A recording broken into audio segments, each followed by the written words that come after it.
Next, we'll hear Linda Ruchala, Associate Professor of Accountancy at UNL. Thank you, Mark. On the day before the airline struck the World Trade Center in 2001, Secretary of Defense Donald Rumsfeld admitted that the money wasted by our military posed a serious threat to our security. He noted that there was some $2.3 trillion in transactions, that's trillion, in transactions that could not be traced. That equates to $8,000 for each person in the United States. That news quickly became lost in the events that occurred one day later with the World Trade Center. However, there was one group for whom it was neither news nor was it forgotten in the run-up to the wars in Iraq and Afghanistan. The General Accounting Office, which is often called the GAO, or the U.S. Government Accountants, or the watchdog of the federal government, they have reported significant weaknesses in the department's ability to provide timely, reliable, consistent, and accurate information for management analysis, decision-making, and reporting. Each year, for more than 20 years, they have attempted to audit the Department of Defense, and each year, for 20 years, they have been unable to issue an opinion on the financial statements because of the problems with the Defense's financial reporting.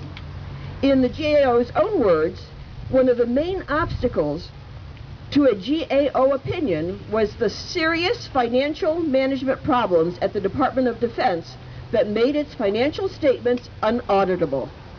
I don't think we would accept that level of financial misfeasance from any other federal agency in our government, and I don't think we should accept it from Defense either.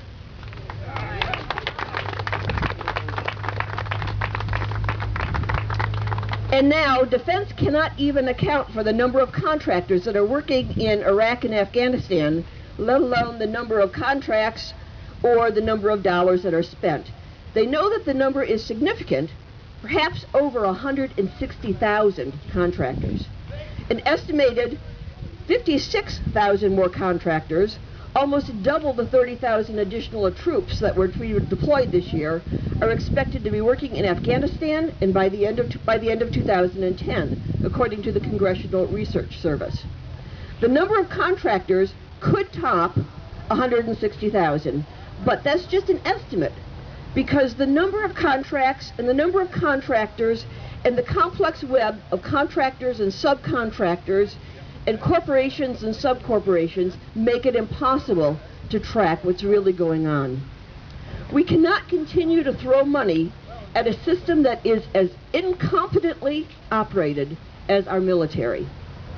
The budget for our military activities, as Hank spoke earlier, exceeds $1 trillion. The waste, the fraud, the mismanagement, they harm our ability to serve the very soldiers that we should be supporting.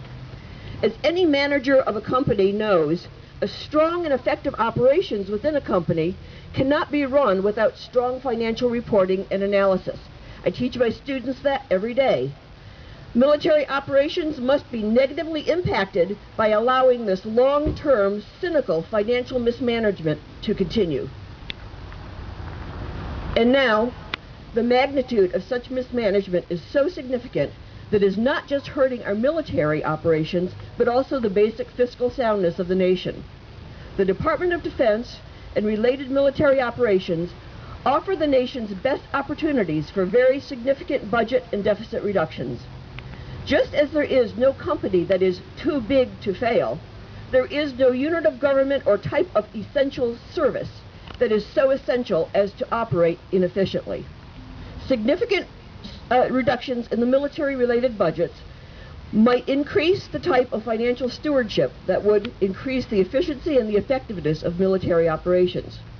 Certainly, 20 years of talk in Congress and GAO reports haven't created the type of change that is needed to put the nation and the military on a more sustainable basis. Cutting the federal budget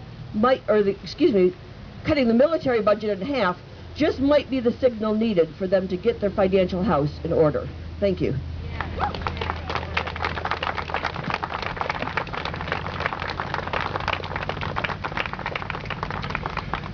Next we have Dan Schlitt. He's